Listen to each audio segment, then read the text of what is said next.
नमोऽस्तु देवि वाराही जयैकारस्वरूपिणी जपित्वा भूमिरूपेण नमो भगवतः प्रिये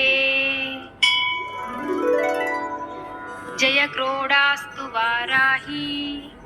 देवि त्वां च नमाम्यहम् जय वाराहि विश्वेशी मुख्यवाराहि ते नमः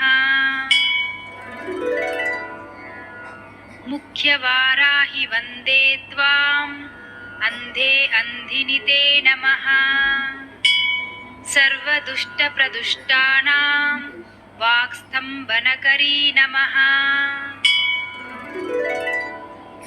नमस्तम्बिनि स्तम्भे त्वां जृम्भे जृम्भिनि ते नमः रुन्धे रुन्धिनि वन्दे त्वां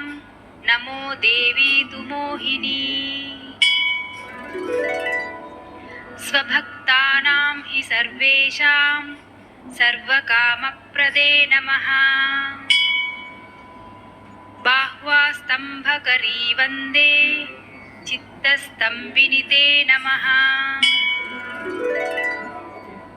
चक्षुस्तम्भिनि त्वां मुख्या स्तम्भिनी ते नमो नमः जगत्स्तम्भिनि वन्दे त्वं जिह्वास्तम्भनकारिणी स्तम्भनं कुरु शत्रूणां कुरु मे शत्रुनाशनम् शीघ्रं वश्यं च कुरुते योग्ने वाचात्मके नमः टचतुष्टयरूपे त्वां शरणं सर्वदा भजे होमात्मके फट्रूपेण जयाध्यानके शिवे देहि मे सकलान् कामान् वाराही जगदीश्वरी नमस्तुभ्यं नमस्तुभ्यं नमस्तुभ्यं नमो नमः इदमाद्याननास्तोत्रं सर्वपापविनाशनं पठेद्यः सर्वदा भक्त्या पातकैर्मुच्यते तथा